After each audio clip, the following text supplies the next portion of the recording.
Hello friends, welcome to VRS learning. இன்றைக்கி நம்ம சேனலில் 12th standard physics lesson 1 electrostatics இந்த லெசனில் இருக்க 5 மார்க் எக்ஸ்ப்ளனேஷன் தான் இந்த வீடியோவில் பார்க்க போகிறோம். வாங்க பார்க்கலாம். Electric field due to an electric dipole at a point on the equatorial plane. இப்போ வாங்க டயக்ராம் பார்க்கலாம். இப்போது டயக்ராமில் என்ன கொடுத்துருக்காங்க அப்படின்னா, இப்போ நம்ம எலக்ட்ரிக் டைப்போலை ப்ளேஸ் பண்ண போகிறோம். எலக்ட்ரிக் டைப்போல் அப்படின்னாவே என்ன, நெகட்டிவ் சார்ஜ்லேருந்து பாசிட்டிவ் சார்ஜுக்கு போகும். நெகட்டிவ் சார்ஜ் மைனஸ் கியூ, இதுக்கு ஏன்னு பேர் கொடுத்துக்கிறோம். பாசிட்டிவ் சார்ஜ் ப்ளஸ் கியூ, இதுக்கு பின்னு பேர் கொடுத்துக்கிறோம். மொத்தமாக இருக்க டிஸ்டன்ஸ் வந்து 2a.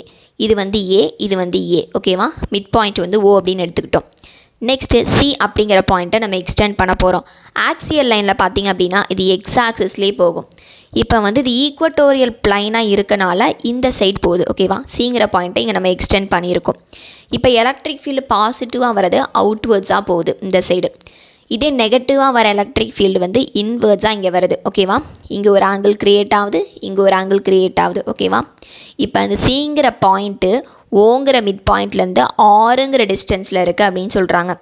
நெக்ஸ்ட்டு டோட்டல் எலக்ட்ரிக் ஃபீல்டை நம்ம கண்டுபிடிக்கணும் அப்படின்னா, இங்கே போன இந்த ஆங்கிளையும் இங்கே வர இந்த ஆங்கிளையும் ரெண்டையும் கேல்குலேட் பண்ணால் தான் நமக்கு டோட்டல் எலக்ட்ரிக் ஃபீல்டு கிடைக்கும் அப்படின்னு சொல்கிறாங்க. அதனால் இங்கே ஒரு ஆங்கிள் தீட்டா, இங்கே ஒரு ஆங்கிள் தீட்டா அப்படின்னு நம்ம எடுத்துக்கிட்டோம். ஓகேவா, இப்போ நமக்கு எலக்ட்ரிக் டைப்போல் வந்து ரெண்டுமே இந்த சைடு தான் நமக்கு வருது. ரைட் சைடு எதுவுமே போல், ரெண்டுமே லெஃப்ட் சைடு தான் வருது. ஸோ இதையும் நம்ம லெஃப்ட் சைடு ஏரோ மார்க் வந்து போட்டுக்கிறோம். ஓகேவா, இப்போ நெக்ஸ்ட்டு இங்கே சிங்கிற பாயிண்ட் கொடுத்துருக்கோம்ல, இந்த சிங்கிற அந்த பாயிண்ட்டு இந்த ஓ இதுலேருந்து ஸ்டார்ட் ஆகி இந்த லைனை மட்டும் நமக்கு தனியாக இங்கே எடுத்து கொடுத்துருக்காங்க. இந்த சிங்கிற அந்த லைனை இந்த ஏரோ இதான் இங்கே கொடுத்துருக்காங்க. இது ப்ளஸ் ஒய், இது மைனஸ் ஒய். ஆக்சிஸ் படி பார்த்தோம் அப்படின்னா இங்கே வந்து modulus of E plus vector sine theta, இங்கே வந்து modulus of E minus vector sine theta. இங்கே என்ன நம்ம கொடுத்துருக்கோமோ அதை அப்படிங்க எழுதிக்கிறோம். இந்த சைடு பார்த்திங்க அப்படின்னா modulus of E plus vector cos theta, இங்கே modulus of E minus vector cos theta. ஏன் நம்ம இங்கே மைனஸ் போட்டிருக்கோம் அப்படின்னா, இது பாசிட்டிவ் எக்ஸ் ஆக்சிஸ், இது நெகட்டிவ் எக்ஸ் ஆக்சிஸ். ஓகேவா, இது பாசிட்டிவாக வரும், இது எழுதும் போது நெகட்டிவ் சைன் போட்டு எழுதணும். இங்கே ஏன் நம்ம சைன் தீட்டா கொடுத்துருக்கோம், இங்கே ஏன் காஸ் தீட்டா கொடுத்துருக்கோம் அப்படின்னா, பெர்பெண்டிகுலராக வரும்போது சைன் தீட்டா யூஸ் பண்ணுவோம், பேரலாக வரும்போது காஸ் தீட்டா யூஸ் பண்ணுவோம். ஓகேவா, இப்போ வாங்க நம்ம தியரி பார்ட்குள்ளே போகலாம். தியரியில் என்ன கொடுத்துருக்காங்க அப்படின்னா, consider an electric dipole AB along X axis. X ஆக்சிஸில் ஏபி அப்படிங்கிற டைப்போலை கிரியேட் பண்ணிட்டோம். Let's see with a point at a distance r from the midpoint O on its equatorial plane. Equatorial பிளைனில் மிட் பாயிண்ட் ஓலேருந்து சிங்கிற ஒரு பாயிண்ட்டை நம்ம எடுத்துக்கிறோம் 6ங்கிற டிஸ்டன்ஸில் அப்படின்னு சொல்கிறாங்க. இன்னும் சில பாயிண்ட்ஸ் வந்து புக்கில் டீப்பாக கொடுத்துருக்காங்க, அதையும் பார்த்துடலாம். இப்போது புக்கில் என்ன கொடுத்துருக்காங்க அப்படின்னா, consider a point C at a distance r from the midpoint O of the dipole on the equatorial plane. இந்த பாயிண்ட் நம்ம ஆல்ரெடி பார்த்துருப்போம். Second point, since the point C is equidistant from plus Q and minus Q, the magnitude of the electric fields at C due to plus Q and minus Q are the same. இந்த point மூலிமா நமக்கு என்ன சொல்கிறாங்க அப்படின்னா, minus க்யூலேருந்தும் சரி plus க்யூலேருந்தும் சரி சிங்கிற point equal டிஸ்டன்ட்டில் இருக்குது. அதனால் சிங்கிற பாயிண்டில் கிடைக்கிற அந்த எலக்ட்ரிக் ஃபீல்டோட மேக்னிடியூடு வந்து மைனஸ் க்யூலேருந்து வரதும் சரி ப்ளஸ் க்யூலேருந்து வரதும் சரி சேமாக இருக்குது அப்படின்னு சொல்கிறாங்க. Third point, the direction of E plus vector is along BC and the direction of E minus vector is along CA. E plus vector இதோட டைரக்ஷன் எப்படி போகுது, பிலேருந்து சிக்கு வருது, பிசி. இ மைனஸ் வெக்டார் எப்படி வருது, சிலேருந்து ஏக்கு வருது அப்படின்னு சொல்கிறாங்க. Next point, E plus vector and E minus vector can be resolved into 2 components. One component parallel to the dipole axis and the other perpendicular to it. இந்த பாயிண்டில் என்ன சொல்கிறாங்க அப்படின்னா, இ ப்ளஸ் வெக்டாரும் இ மைனஸ் வெக்டாரும் 2 காம்பனண்ட்டாக பிரியுது அப்படின்னு சொல்கிறாங்க. ஒரு காம்போனண்ட் வந்து டைப்போல் ஆக்சிஸ்க்கு பேரலாக இருக்குன்னு சொல்கிறாங்க.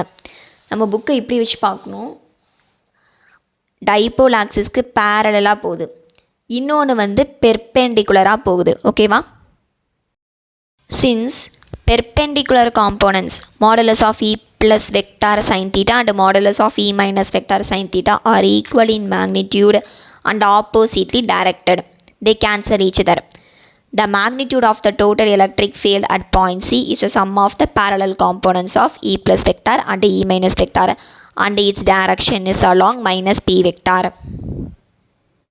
இப்போது இந்த பாயிண்ட் மூலமாக என்ன சொல்கிறாங்க அப்படின்னா பெர்பெண்டிகுலர் காம்போனன்ட்ஸ் இதில் எது அப்படின்னா இதுதான் modulus of E plus vector sine theta modulus of E minus vector sine theta. Size சேமாக தான் இருக்குது, ஆனால் டேரக்ஷன் வந்து ஆப்போசிட்டாக இருக்கிறனால அது கேன்சல் ஆகிடுது. நெக்ஸ்ட்டு காஸ் தீட்டா பார்த்திங்க அப்படின்னா மேக்னிடியூடும் சேமாக இருக்குது, டேரக்ஷனும் ஒரே டேரக்ஷனில் போகிறனால இதை ரெண்டையும் ஆட் பண்ணாதான் சிங்கிற பாயிண்டில் இருக்க டோட்டல் எலக்ட்ரிக் ஃபீல்டு நமக்கு கிடைக்கும் அப்படின்னு சொல்கிறாங்க. சாரி, இது வந்து பி வெக்டார் கிடையாது, minus b vector. Because left to right போகும்போது தான் பாசிட்டிவாக இருக்கும், இது ரைட்லேருந்து லெஃப்ட் போகும்போது நெகட்டிவாக தான் இருக்கும். இது வந்து மைனஸ் பி வெக்டார்னு சேஞ்ச் பண்ணிக்கோங்க. இப்போது டெரிவேஷன் பார்ட்குள்ளே போகலாம்.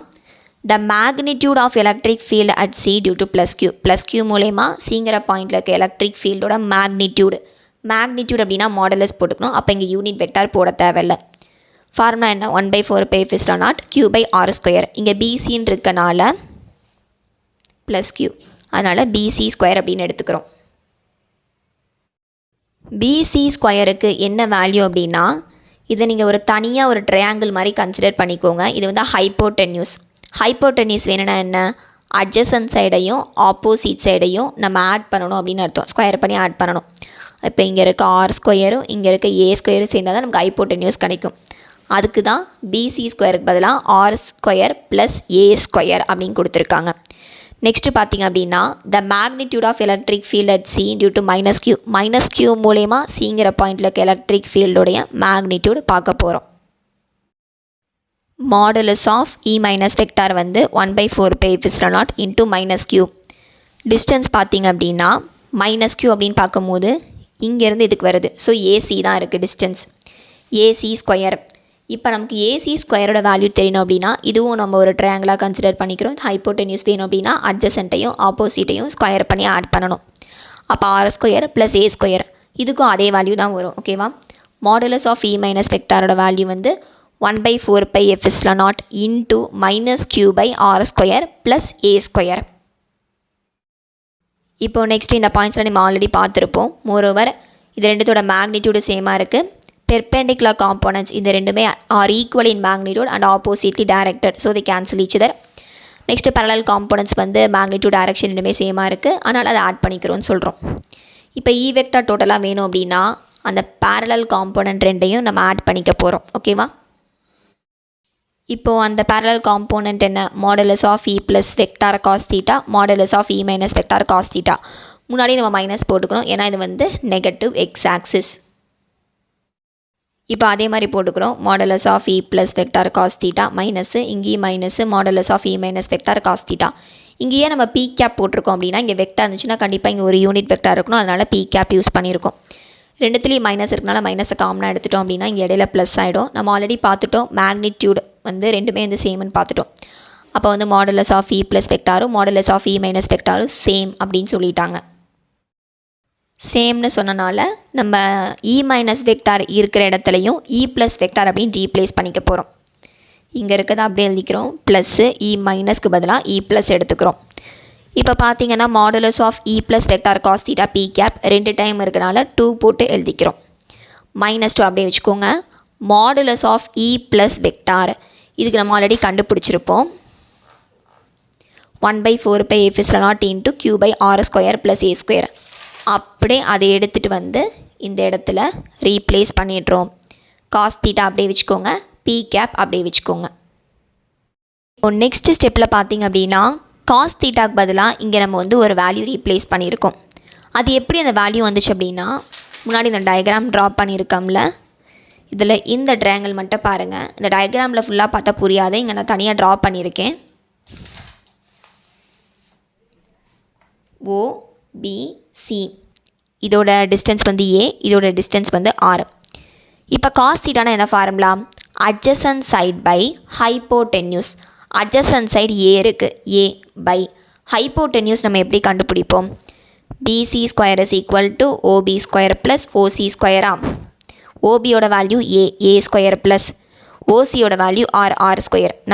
நம்ம முன்னாடி எப்படி யூஸ் பண்ணோம், R² + A² தானே யூஸ் பண்ணோம், அதனால் நான் இப்படி எடுத்துக்கிறேன், R² + K². இப்போ நமக்கு பிசி மட்டும்தான் நமக்கு ஹைப்போடென்யூஸ். அப்போ இங்கே இருக்க ஸ்கொயரு இங்கே வந்தால் ரூட் ஆகிடும். அப்போ R square plus A square, இந்த ரூட்டை நம்ம பவர் 1/2 அப்படின்னு கூட எழுதிக்கலாம். ஓகேவா, அதை தான் இங்கே கொடுத்துருக்காங்க. இப்போ நெக்ஸ்ட்டு எல்லாமே கண்டுபிடிச்சாச்சு. இப்போ இது எல்லாத்தையும் சேர்த்து எழுதிட வேண்டியதான். -2 QA P கேப், இது எல்லாமே நியூமரேட்டரில் இருக்குது. பை டினாமினேட்டரில் 4πε0. இது ரெண்டுமே சேமாக இருக்குது பேஸு, ஸோ பவர் ஆட் பண்ணிக்கலாம். இது R square plus A square, இதோட பவர் வந்து 1 எதுவுமே இல்லைனால. இதுக்கு வந்து பவர் 1/2. 1ஐயும் 1/2 நீங்கள் ஆட் பண்ணிங்கன்னா உங்களுக்கு 3/2 அப்படின்னு கிடைக்கும். Next point, if the point C is very far away from the dipole. இப்போ அந்த டயக்ராமில் இந்த சிங்கிற பாயிண்ட்டு டைப்போலை விட ரொம்ப தூரத்தில் இருந்துச்சு அப்படின்னா ஆர் வந்து அதிகமாக இருக்கும், அப்போ ஏ வந்து கம்மியாக இருக்கும். அப்போ நம்ம என்ன பண்ணுவோம், ஏவை நெக்லெக்ட் பண்ணிடுவோம். இந்த லைனில் இருக்க இந்த ஏவை மட்டும் தூக்கிடுவோம். அப்போ ஆர் ஸ்கொயர் இது ஹோல் பவர் 3/2 அப்படின்னு வந்துடும். இப்போ அதை அப்படியே எழுதிக்கிறோம். இங்கே இருக்க 2வும் கீழே இருக்க இந்த 2வும் கேன்சல் ஆகிடும். இப்போ ஆர் பவர் 3 ஆகிடும். நமக்கு எலக்ட்ரிக் டைபோலோட ஃபார்முலா தெரியும். P vector is equal to Q into 2A P cap. Q 2A P cap, இது எல்லாத்தையும் ரிமூவ் பண்ணிட்டு P வெக்டார் எடுத்துக்கிறோம். 1/4πε0 இன்ட்டு மைனஸ் அப்படியே வச்சுக்கோங்க. இதுக்கு பதிலாக P வெக்டார் ரீப்ளேஸ் பண்ணுறோம் பை R3. மைனஸ் வந்து சப்போஸ் இங்கே நடுவில் இருக்கிறது வந்து தெரியாமல் இப்படி போட்டிங்க அப்படின்னா இது மல்டிப்ளை இல்லாமல் மைனஸாக போயிடும். அதனால் முன்னாடி போட்டுக்கோங்க. ஓகேவா, ஃபைனல் ஆன்சர் வந்து E வெக்டார் டோட்டலாக வந்து -1/4πε0 into P vector by R3. இதோட அந்த கொஷின் முடிஞ்சுது. இந்த கொஷினை பொறுத்த வரைக்கும் புக்கில் நிறையா பாயிண்ட்ஸ் இருக்கும். அதெல்லாம் நீங்கள் நிறைய எழுதிட்டுருக்க வேணாம். நான் எழுதியிருக்க இந்த பாயிண்ட்ஸ் மட்டும் நீங்கள் எழுதினாவே போதும்.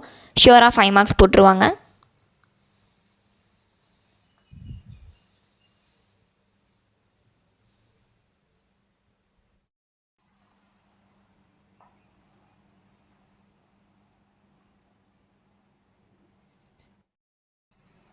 இந்த வீடியோவில் electric field due to an electric dipole at a point on the equatorial plane, இந்த கொஷினோட எக்ஸ்ப்ளனேஷன் பார்த்துருப்பீங்க.